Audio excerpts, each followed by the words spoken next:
Okay, welcome to this, what is it, the seventh lecture of the series in the urban crisis, which in a way it heralds, as I mentioned for those of you that already have followed us in these talks, the coming of the two new graduate programs that we're starting in September in this year. One on urban ecologists and the other one on theories of urban practice.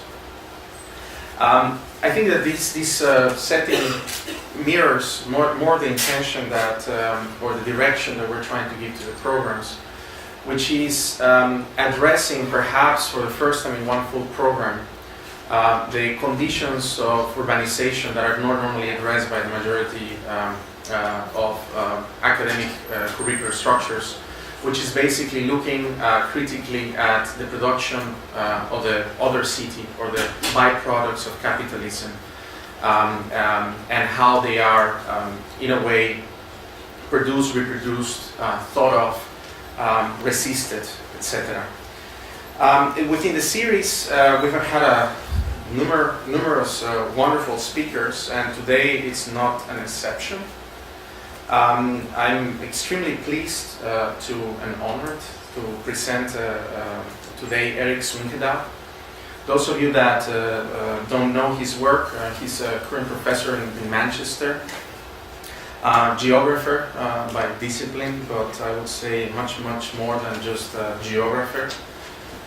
He has been widely characterized by many as one of the most influential geographers and urban thinkers in the world today.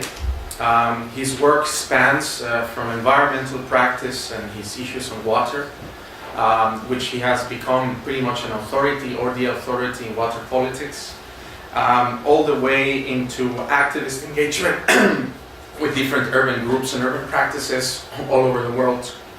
So his work is it's very diverse and very difficult to categorize. Also engaged a lot with the conditions of post-political, post-democracy, and so many other things that, wonderful things that Erik will be talking about today. I don't know what happened. It's the nervousness to present Erik. It's just getting there. In a way, today it's I think one of those moments of catharsis, perhaps. I mean, we're entering sort of the last stretch of these and preparing ourselves for the real task of working around these new programs. And I hope that we get a lot of pointers from Erik with this talk on how to proceed. But without doubt, I mean, he has been incredibly influential in the thinking, at least of the Urban Ecologist program, which I direct. And so, Erik, thank you very much for coming. It's always very nice to see you. Well, please, I will put your presentation on and we can work around. Thank you. Wow, thank you very much, Miguel. Quite a tall order to follow, given this introduction. Do not take too seriously what Miguel says about me. Thank you very much for having me. As Miguel says, I do a lot of work on political ecology, environment, society, politics interactions, but today that's not what I'm going to talk about. What I would rather like to discuss with you this evening is one of the most serious crises of urban life today, which is not, as you may think, the economic crisis that has been rampaging.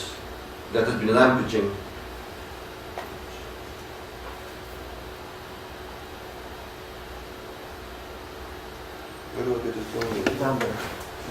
Yes.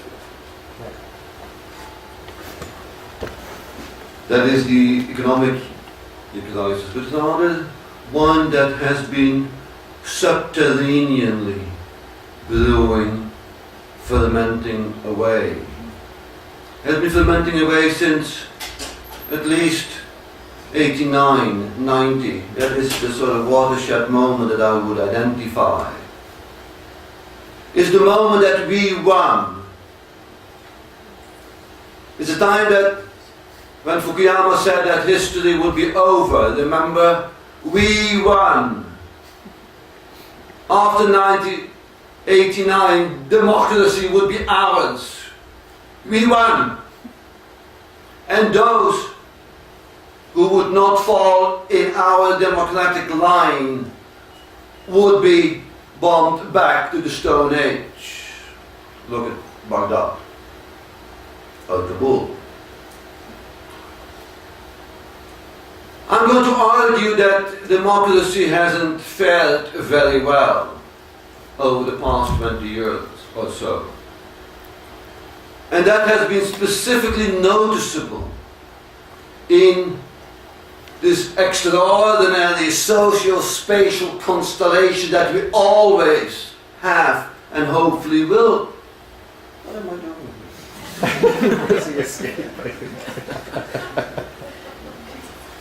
And that will hopefully forever be associated with democracy, which is the polis. It's the ancient Greek word for the city. City, of course, is much more than a constellation of people's natures and buildings, concrete and steel and bodies coming together in particular assemblages. It's also, allegedly, the place where you and I can be who you and I want to be, and where we together in common produce this collective oeuvre, as Lefebvre called it, called city. Now, many have been arguing that democracy has been reconfigured in profound ways. The word that most have associated with this here process of evacuation of the democratic is post-politicization, and I will say something about that later. Perhaps the most visible and clear suggestion as to the predicament that we're in here politically has been what has happened since 1110, if not before, when starting in Tunis, going over Cairo, popping to Athens, moving to Madrid, and Barcelona, and then quickly rippling to almost every single city in the global north as well as some in the global south. All manner of urban movements that, despite their radical geographical heterogeneity, of course we cannot compare Occupy Wall Street with what's happening in Cairo, yet what they both share is a call, a demand, a staging of democracy. And by doing so, precisely signal that they are the symptom of a particular illness. Now, if my case, which I'll make in a moment, if my case that we are increasingly moving towards a post-democratic or post-political configuration is true, and perhaps that's subject to argument, then the question for us, urban designers, is how can we reclaim, or at least rethink, the possibility for a reclamation, a reconquering of the polis as the place for democratic, agonistic encountering.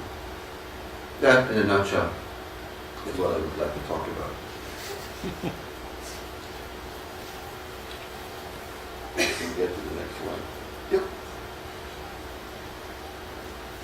I am in good company, actually. Jorg Agamben, in 2006, where he suggested that there is a shift from the model of the polis, founded on a center, that is, a public center, Agora, this sort of mythical space of democratic encounter, and mythical it was, and still is, to a new metropolitan important specialization that is certainly invested in a process of depoliticization. That less democratic, if not autocratic forms of organizing life often emerge out of democracy is known for a long time. Plato already suggested in the Republic that tyranny arises out of democracy.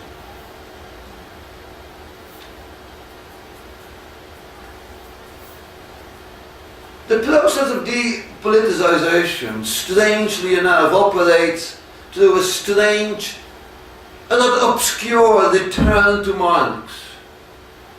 Some of you may recall that this old dead German said a long time ago, in the 19th century, in the scandalous way that our life is shaped, determined, structured by the economy. That politics is just the epiphenomena of economic relations. Scandalous a statement that was. We lived most of the 20th century trying to disprove that was the case. Trying to disprove that life is shaped by money, capital, and economy, and that instead public life is shaped by democratic encounter. Jacques Rancière, French political philosopher, puts it, summarizes this strange shift as follows. In fact, he says, historical faith has changed camps. Today, faith seems to be the prerogative of governors and their experts, proclaiming themselves to be simply administering the local consequences of global historical necessity. Our governments take great care to banish the democratic supplement through the invention of institutions that are not states. And what do you mean by that? Are institutions like the European Union, where I come from, is that a state? Is it a form of governing? Yes. Is it democratic? Well, the IMF, the World Bank, and the sorts of other strange institutions that do all manner of governing. So through the invention of institutions which are not states, which are not accountable to any people, they realize the imminent ends of their very practice. Depoliticize political matters. A few weeks ago, I was walking through the city of Athens, this kind of mythical birthplace of the democracy, where the urban restructuring, the urban socio-physical nightmare that has been unleashed by the Greek elites and by the Troika is done precisely in the name of economic historical necessity. The Greek state, the European Union, has not defaulted on the banks. They have defaulted, yes, defaulted on the Greek people. You have seen, undoubtedly, Syntagma Square, Berlin. Depoliticize matters, reserve them for places that are non-places, places that do not leave any space for the democratic invention of polemic. Gives you a sense of what Jacques Rancière may mean by democratic, what he's hinting at. So the states and their experts can quietly agree among themselves. Slavoj Žižek associates this with post-politics, a consensual arrangement in which elite administrators, both public and private, try to organize cities and their geographies in their own imaginaries. He too, that is Zizek too, argues that under the process of post-politicization. The political is suspended. It's interesting. Post-politics is the politics of suspending the political, whereby the state is reduced to a mere police agent servicing no Shafi. The police is to be understood here in a Foucauldian sense of the police as an ordering and distributing configuration, servicing the consensually established needs of market forces. There is no alternative to that. And a decaffeinated, multiculturalist, tolerant humanitarianism of what is more generally known as identity politics. We love to live in our urban multicultural environments, do we not? We are the multicultural liberals, are we not? I do live in a multicultural environment. What do I do with my Muslim neighbour, some of whom still cut off the clitoris of their 12-year-old daughter? Should that be tolerated too? That's what Zizek means by a decaffeinated multiculturalism. And as I said earlier, the symptom of that process is precisely the return of the political. In very strange sort of ways. This is a picture from last year from the Spanish Indignados, and many of you that we've seen the images of the hundreds, thousands of people occupying squares in foresty cities across Spain, which Puerto del Sol, of course, is the most well known. This was a march of several hundred thousand people. And this is a strange demand for a social movement, an urban social movement. Their demand is democracia real ya, real democracy now. Now in Spain, saying something like that is scandalous, it's obscene. A country that has shown such extraordinary capacity to go through an extraordinary democratic transition after having lived through the longest, almost the longest dictatorship in the 20th century, that only finished between 1975 and 1978, depending on whether you put a date. It's got a remarkable transition. No one in their reasonable mind would consider Spain to be anything else than a democratic society. Much more than the United States. Or my own country, the UK, that country where I live, the UK. It's highly federalised, for regional autonomy, for cities like Barcelona, the kind of classic case of the new urbanity that every other city that I know around the world is like to mimic, has tried to mimic. And yet, these indignados demand democracy now. Clearly something else than the instituted democratic configurations through which the presumably democratic structure of cities is organized. It's an insurgent demand for democracy, which stands against the instituted form of democracy. It's a democratic demand, in fact, against the state. And that paradox. How can you demand democracy in a democratic institution, configuration? How can you do that? That's paradoxical. I'm going to try to explore a bit further this strange paradox. This is the other side, of course, of the same coin. These are, for me, urban designers at work too. Not necessarily those that I would applaud or necessarily fully endorse, but they do signal that there is something profoundly wrong.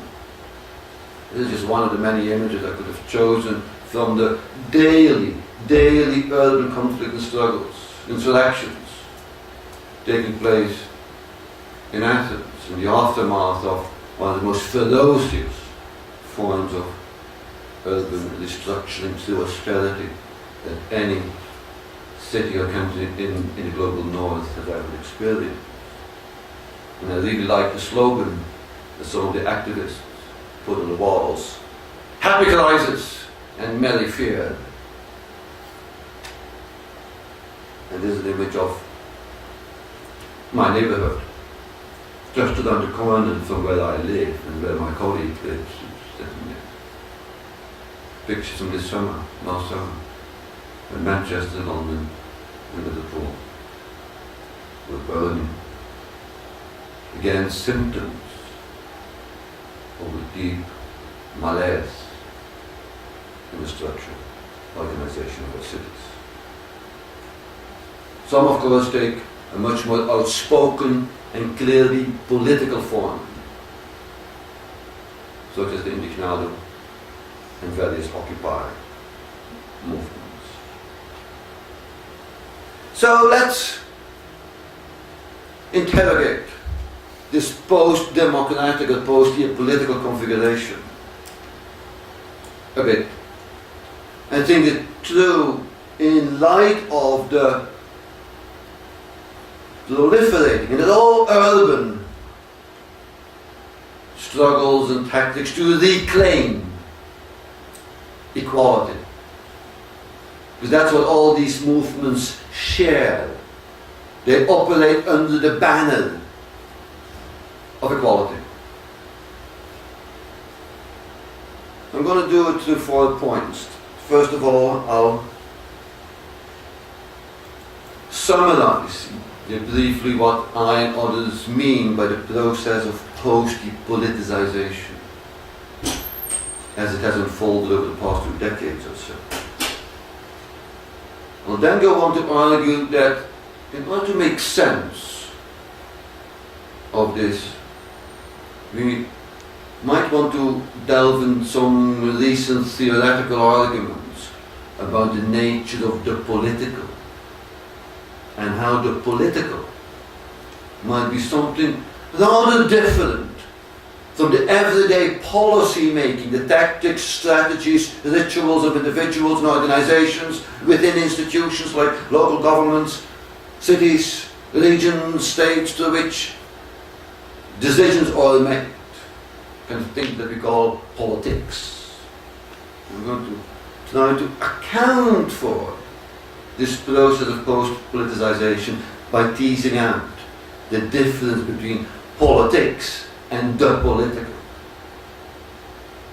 Then move on to think through how politics of emancipation, which are almost invariably urban politics, are about staging what Etienne Balibar would call ega-libertarian spaces.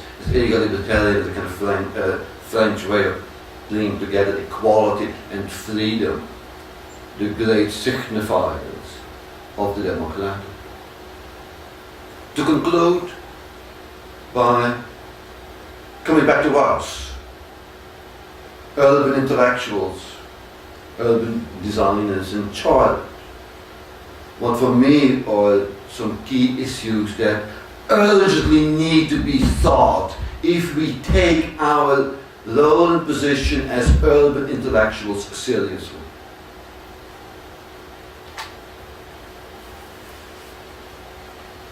Post-politics is characterized, in a nutshell, by the emergence of consensually organized techno-managerial forms of governance, whereby the problems are generally accepted as being the problems, while at the same time the solution to those is achieved through forms of techno-managerial organization.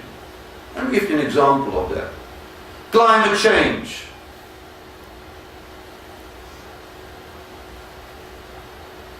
Who believes that climate change is not happening?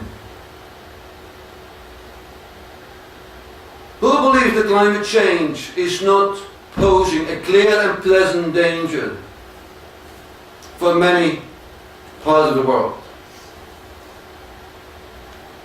Consensual agreement of the formulation and the staging of a problem, whereby it's generally accepted that different groups and individuals have different positions with respect to that, but a consensus can be negotiated that will remedy, manage the problem to a series of managerial and technical configurations, the Kyoto Protocol, retrofitting urban technologies of a variety of kinds, introducing hybrid cars that will make sure that campus urbanization, as we know it, can continue for a bit longer. That no radical urban political economic transformation will ever be contemplated. That is, of course, the message of someone like Al Gore, producing a very convenient truth.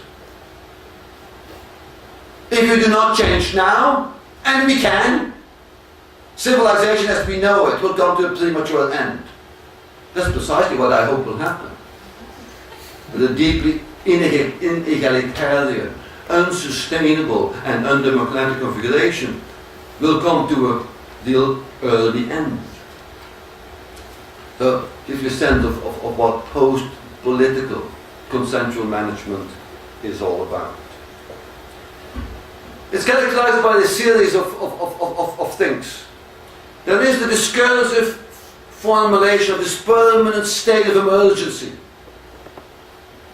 The word crisis is the one that sustains this. Ecological crisis, immigration crisis, fiscal crisis, financial crisis, economic crisis, urban crisis. So post-depoliticization is sustained through the nurturing of a permanent state of emergency, which therefore, of course, also calls for permanent states of exception, as Achenbach would argue. It's characterized by a strange twist, that is the economization of politics. Goods and services that used to be taken out of market exchange in the 20th century by politics is now marketized.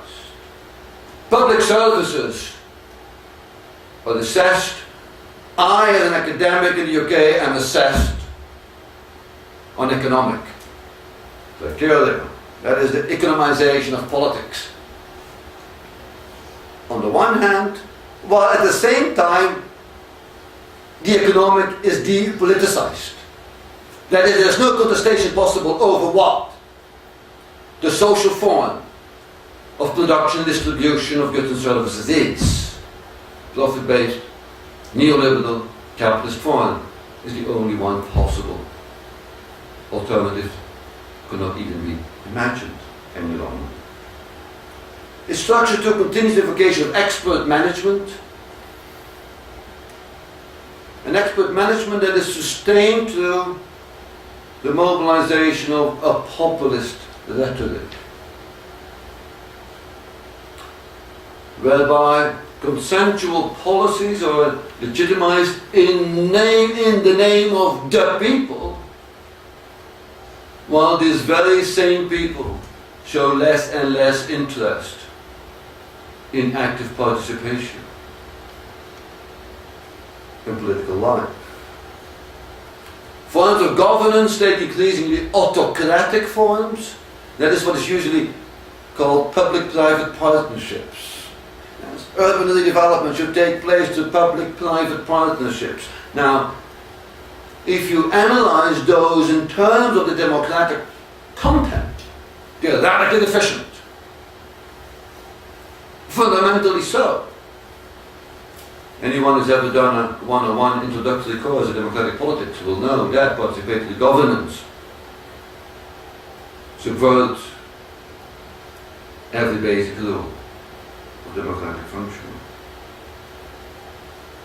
predicated upon the view that everyone can and should participate, but yet actual policy making is full of what Ulrich Beck calls unauthorized actors. When Obama Bush, a few years ago, had an emergency meeting to bail out Wall Street, who sat around the table? How democratically elected and accountable were those sitting around the table? That's what Ulrich Beck means by unauthorized actors, politically speaking. Strangely enough, in such configuration, dispute is not only tolerated, it's invited. Everyone can say, defend whatever position they want to take, except one of dissent. That is a position of radical disagreement, sustained by a different imaginary of what a good city, a good milieu, a good social spatial organization is all about. That cannot be disputed over. It's very strange in this kind of post-democratic order where we can discuss everything and anything. Democracy as a metaphor and a practice has been almost banished from real theoretical and political engagement. And the great names that once upon a time stood for the desire of democracy cannot any longer even be uttered. Communism, socialism. Once upon a time, the names that stood for the attempts to realize a democratic, free, egalitarian, solidarity-based place is taboo again. So in many ways, Fukuyama in 1992 spoke the truth. History, indeed, seems to be over. But despite this conceptual idyll that I was painting here, we see intensifying outbursts of staging and performing often radical dissent, occasionally characterized by truly antagonistic violence of a variety of kinds. All of them exquisitely urban in their performativity. Indeed, consensus politics clearly opens up all manner of fragmenting forces. Unfortunately, there are all those who radically disagree with the blueprints that the techno-managerial elites had in mind for the cities. Often, this fragmentation takes the form of a return to the ethnic evil.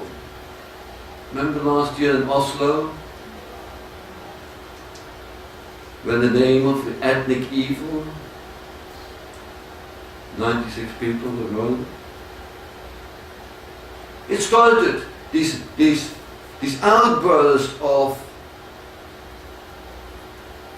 anarchic violence started in the fall of 2005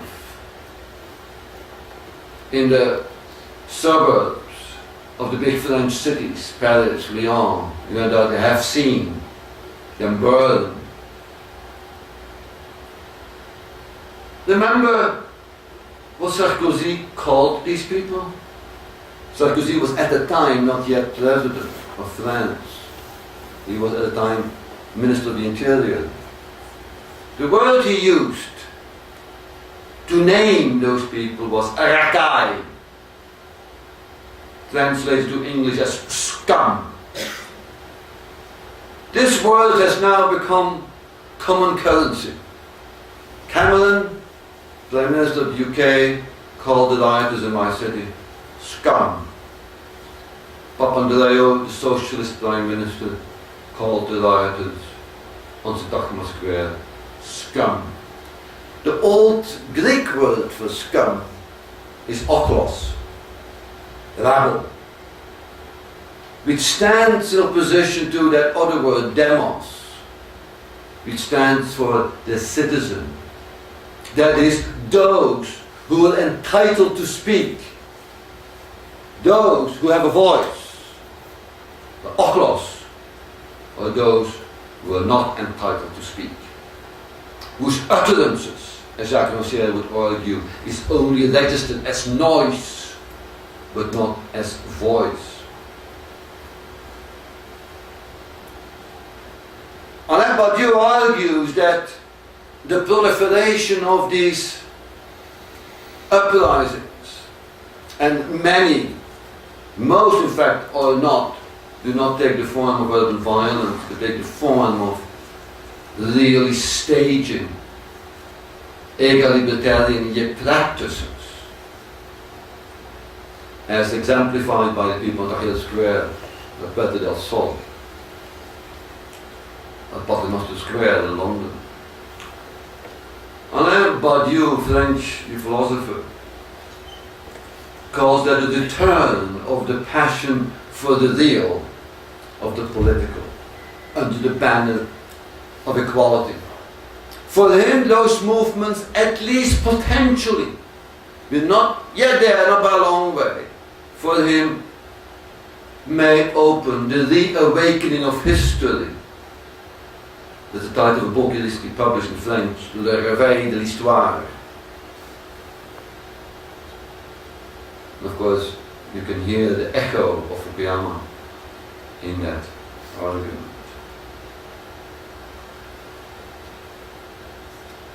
Now, I'm very intrigued by the fact that those movements tend to be much more effective and influential than their numbers suggest. In January of each year, as you undoubtedly know, the great and the good of the world come together in this little town in the mountains of Switzerland to try to think through how their fantasies can be turned into concrete and steel laws and rules. It's called the Davos meeting. The Davos meeting publishes every year the World Risk Report, charting the key obstacles and challenges to the realization of their bad dream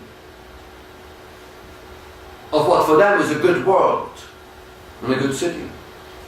Last year, for example, and not surprisingly, the financial crisis was concerned risk number one. This year, in the Global Risk Report, the number one concern was what they defined, quote unquote, as the seeds of dystopia. I thought, what the hell are they talking about? Because I read in the newspaper article, you know. Davos identifies seeds of dystopia as risk number one in the world. So I had to go online and download the whole report, which is online. You can download and have to read the whole thing. Seeds of dystopia refers precisely to this proliferation of urban discontent. So what they consider to be risk number one for others, of course, may have the seeds of a new utopia. So that's the flip side of this post-political configuration. The tentative, hesitant return of the political. Now, I've used this word, the political, several times now. It's time to say something about what I mean. And I have to do some, I'm an academic. So I need to invoke some theory here, because I think that there's often nothing more practical and useful than a damn good theory. So what I've been charting here is a strange paradoxical tension between, on the one hand, democratic institutional regimes, like New York metropolitan government, that's a democratic institutional regime, versus the democratic, the political, that emerges in these outbursts. Now, one of the first ones to think that through was Paul Ricoeur in the early 1960s. He called it the political paradox. It's a very complex argument, but in its bare bones, it makes a distinction in French between le politique, the political, and la politique, politics. That is the choreography of everyday policy making that we, the critical social theorists, are so good at analysing. Ask me to analyse a particular urban policy, and I'll take out my critical toolkit, and I do it. And I can use the Marxist, the feminist, the structuralist, the post-structuralist, post-colonial, etc. argument, and I know how to do it. We may have a bit of a disagreement, but it has to be a bit more feminist, a bit more Marxist, a bit more post-colonial, but you know. We love having these sort of arguments. The political, in contrast, is something very different. The political, for those who invoke that argument, stands for the absent ground of the social. The political stands for the fact that society does not exist prior to its institutionalization. The political stands for the fact that there is no place on which to found society. Not class, not woman, not ethnicity, not community, not nation. There is nothing there. That is precisely what the democratic invention fully acknowledges, endorses, and avows.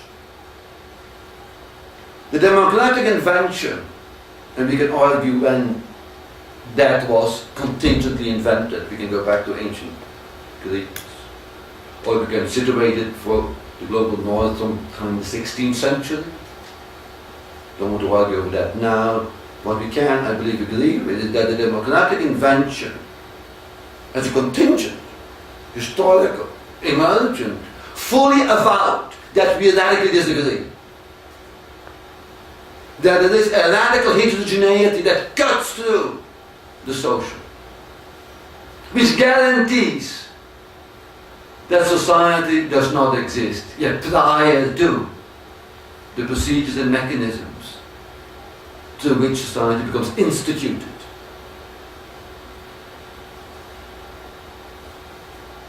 So the political stands for the absent ground, the radical heterogeneity. And that's precisely the promise that the democratic fully endorses to take seriously.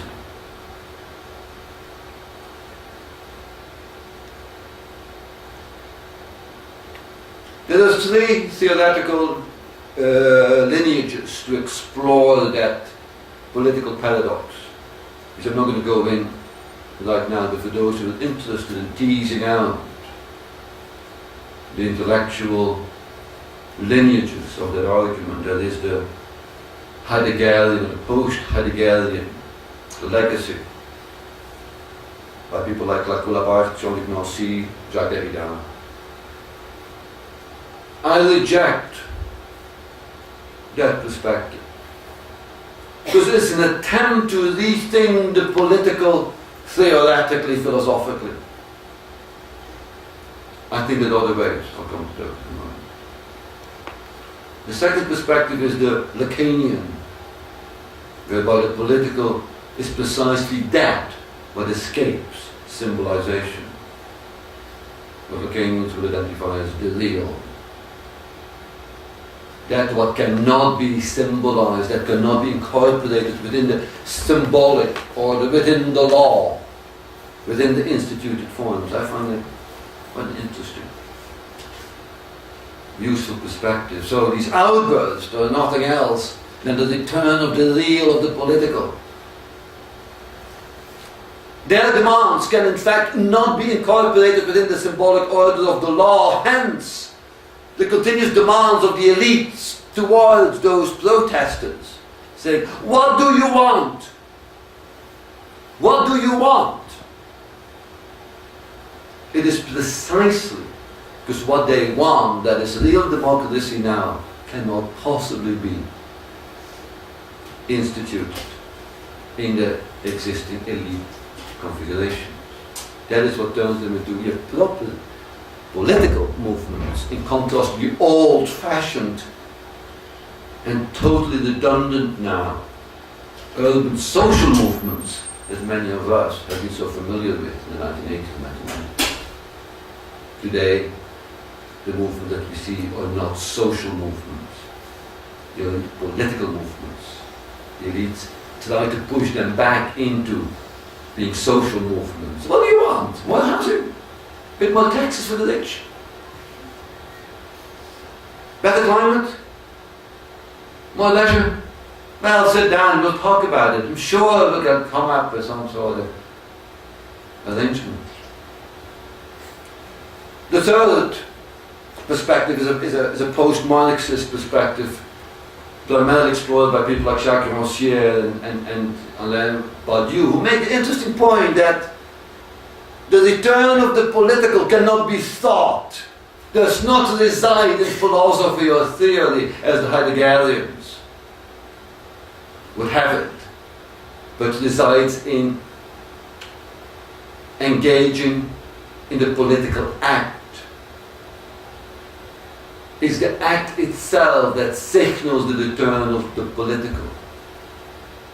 You can't find it between the pages of Heidegger's teaching, notwithstanding the fact that Heidegger has very interesting things to say. But the return of the political takes place by deciding to engage in the political act. So if you now apply this, think this through in terms of the democratic yet political. What does the contingent invention of the democratic promise, what is it based on? It affirms that the place of power is structurally empty, as Claude Lefort would put it.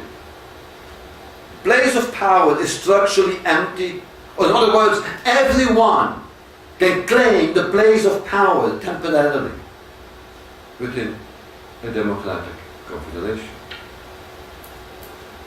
The democratic is predicated, is founded on the contingent presumption of equality of each and every one qua speaking beings. We do know, socially speaking, that that is a lie. That we are, socially speaking, unequal. You don't have to be a great academic to know that. We actually know precisely the various lineages of disempowerment, exclusion, through which these various inequalities, social inequalities are produced. And what do our fancy critical theories then do? Try to identify the leverages to do away with that inequality sometime in the future. The democratic yet political is not such a utopian longing for an equality to be delivered sometime in the future. On the contrary, the democratic political is predicated upon the presumption of equality here and now. That's why the critical social theory should be critically interrogated with respect to its potential to helping us think through emancipatory strategies.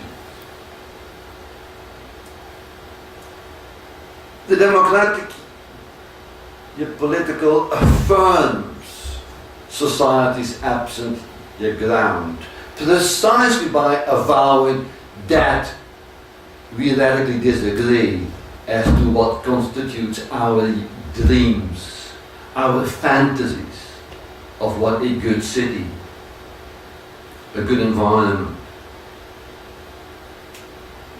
a good form of life is.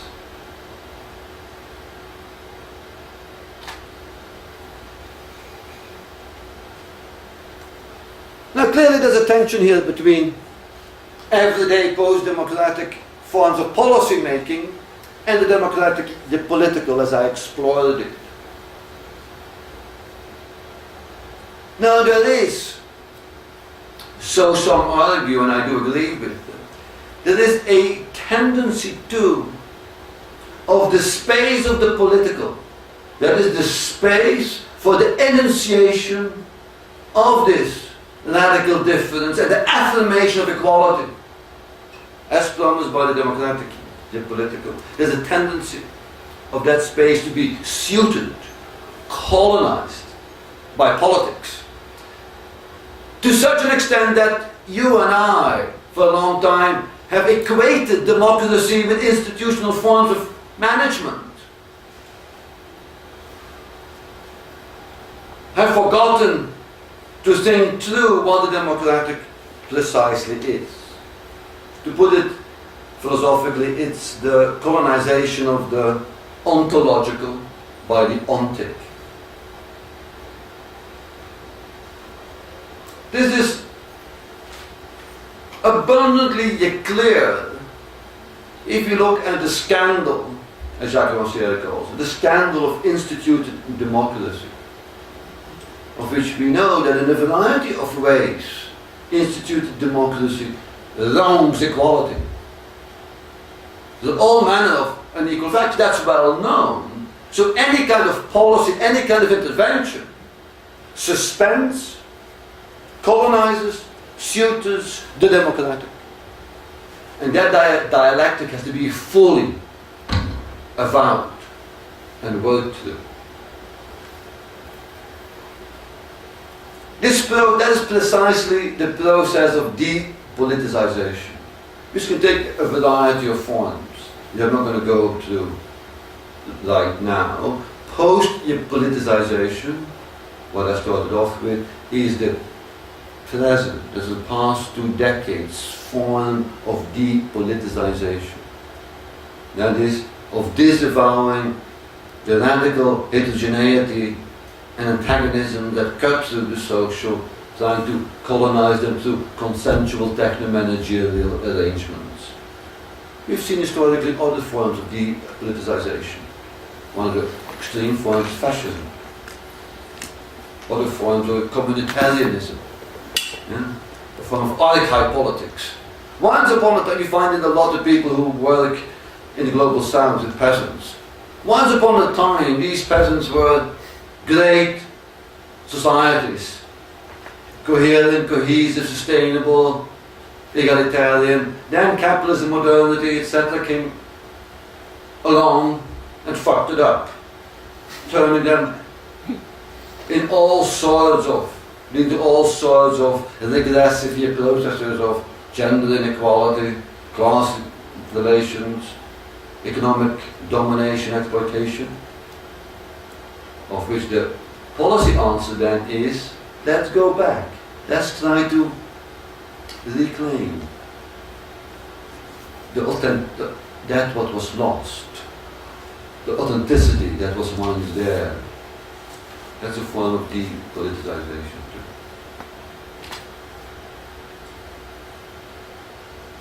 So we now have, I would argue, some tools, theoretically at least, to think through the political significance of these movements, these other movements that I exemplify, which are precisely about staging egalitarian spaces,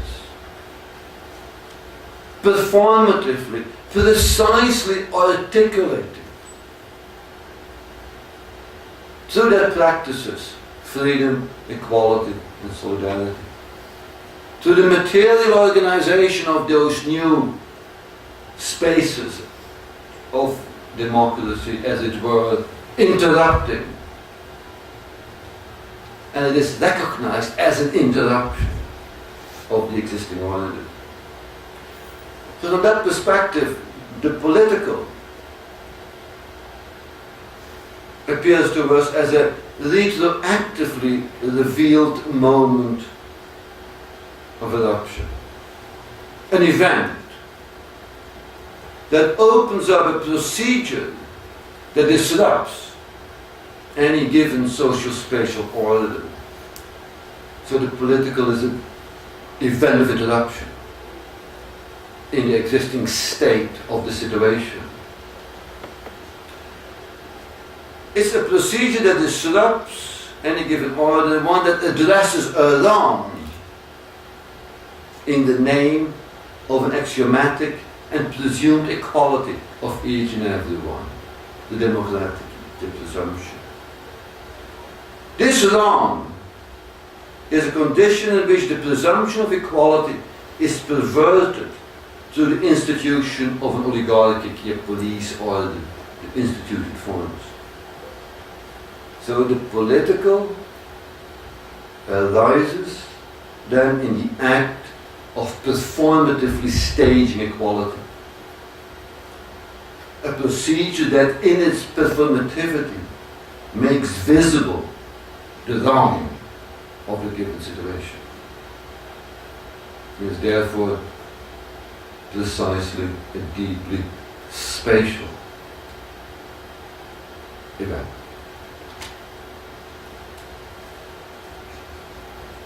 As Jacques Rancière attests, in the end, he says, everything in politics turns on the distribution of spaces. What are these places? How do they function? Why are they there? Who can occupy them?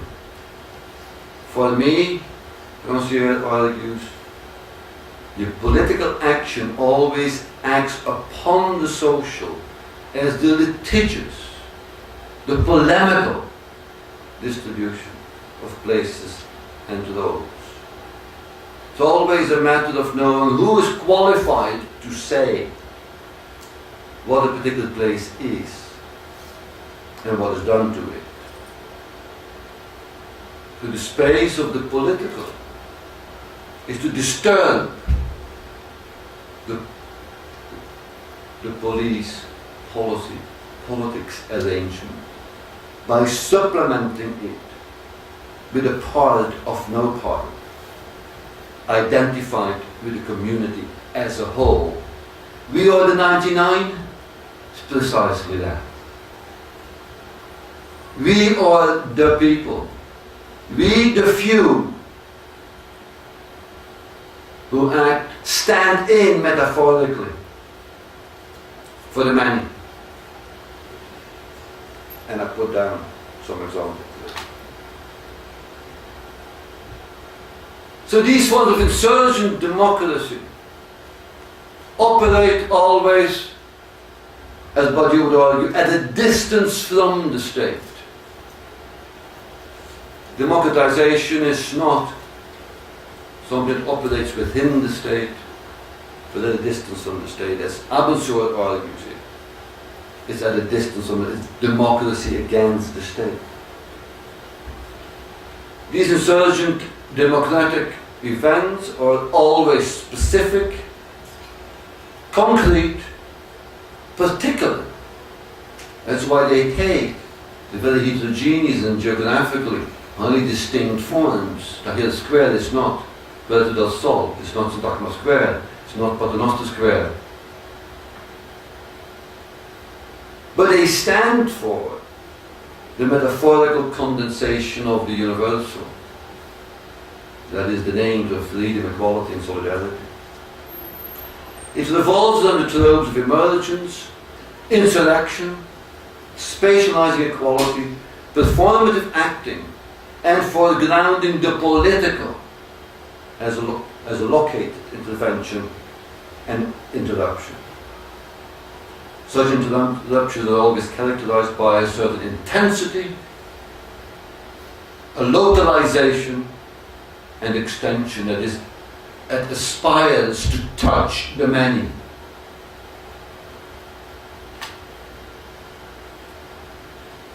Now, in this configuration in which we have seen over the past few years these hesitant, emergent political events, the question is, what do we do when the dream is over? When the tents are packed? When everyday mundane life resumes? How can the design of a democratizing procedure be sustained in the long run, so that the police configuration really changes, rather than being slightly shaken by these carnivalesque moments?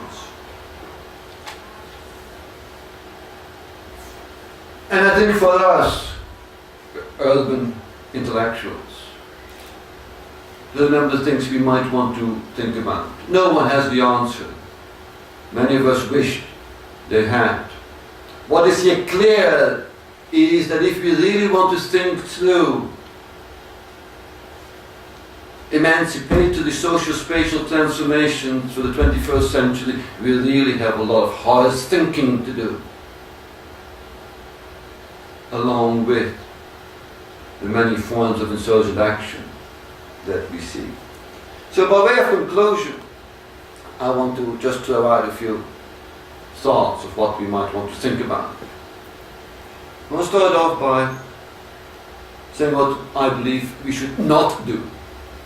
That's also useful to think about. First thing is to really think through the perverse consequences of what Zizek calls the hysterical act of resistance. The hysterical act of the resistance, which is of course inherently reactionary, is there to make sure that nothing really changes. It's the politics of the negative dialectics. I get so many promising and prospective PhD students coming to me and say, I want to do a PhD on urban social or political movements, the mobilizations of the people here, there and everywhere against global neoliberal capitalism. I said, great! Great! Let's get the map out. Let's do the geographical scan to see where we can find some sort of speciality for resistance. And then after a while I start having a conversation with them. I said, shall we perhaps try to think how we can work through resistance and transformation? Isn't the political question of emancipation not one of resistance, precisely not one of resistance, notwithstanding the fact that resistance may and is very important in certain circumstances, but what the real desire, for me at least, in the democratizing process is one of transformation. So I think that we should critically interrogate that hysterical act of resisting, this embracing of the resistance to capitalism, neoliberalism, etc., as the horizon of what is possible, and try to begin to think through what transformation is all about, and how that can be achieved. We should be, of course, very careful with celebrating the very often irrational and violent outbursts of discontent of the kind that I lived through in Manchester, that the French lived through in the fall of 2005 and 2006. I think we should also resist the ethical imperative. Many of the post-Heideggerians indeed celebrate and see as the ultimate horizon of the possible the ethical imperative to do good, to be just, as the best of what can possibly achieve. The most radical arguments I often read Michael Critchley, for example, is a classic of that kind. This precisely seeing the ethical injunction as the limit horizon of the political. It's precisely the sort of argument that is very hegemonic in the master discourses of the global northern elite intellectual institutions. So what do we want to do? What might we want to think about? This is a kind of random list. I think it's imperative to try to think how we can transform and transgress the symbolic order. For Castoriadis, for example, the radical imaginary is a necessary and vital ingredient for any kind of transformative politics and that institutionalization. And the naming of our desires. Most of us know what we do not want. What is the name of what it is we want? The property of political is precisely about symbolizing, or try to symbolize, will forever fail. And that's fine too. But try to symbolize what it is that we want. Also to recognize there is no master. We should not give in to the injunction to assume that we know what the master wants. The master doesn't care.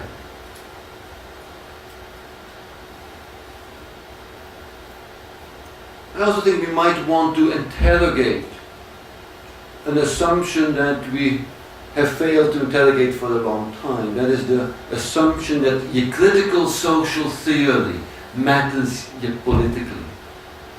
I'm no longer convinced that that is necessarily the case. I think there's a very complex and complicated articulation between the mobilization of critical social theory on the one hand and these political events that erupt. I would like to invite you to try to think through the political in and of itself. We have to radically endorse equality again. It's one of those words that has sort of disappeared from the vocabulary, now returning to these movements. But to fully avow again that equality is the foundational gesture of the democratic. And that democratizing politics is about demanding the impossible, yet what is immediately realizable. When I said earlier that we need to explore radical imaginaries, there's of course radical imaginaries of how to live together in free, equal and solidarity-based manners, how to live together in egalitarian commons. Since that is our only choice, I would argue, for the 21st century, either we mobilize our humanitarian sentiments and the ethical injunction to care to the best of our humanitarian ability. There's nothing wrong with that. There's nothing wrong with that. If that is indeed the horizon of the possible. But let's not pretend then that we truly believe in the real possibility of a more equal, more democratic and more solidarity-based society. And of course, as usual, we should reverse the fantasies of the elites. As I argued in the beginning, one of the fantasies that sustains the post-political configuration and its further deepening is the continuous nurturing of the catastrophe. The Armageddon around the corner if we do not follow the recipes of the elites. Isn't it what they say? Yes, we do see the catastrophe around the corner, but hang in there with us. We do have the solution. Do not worry, Homeland Security is in good hands. What that of course here promises is precisely that what is already fully there. While the elites promise the catastrophe, that is precisely what most of the world's population in the big cities are already living in. The ecological, climatic, social, economic catastrophe is already there. It's only the elites who suggest that it may come. For most of the world's population, it is not a dystopian longing. It is a real material presence.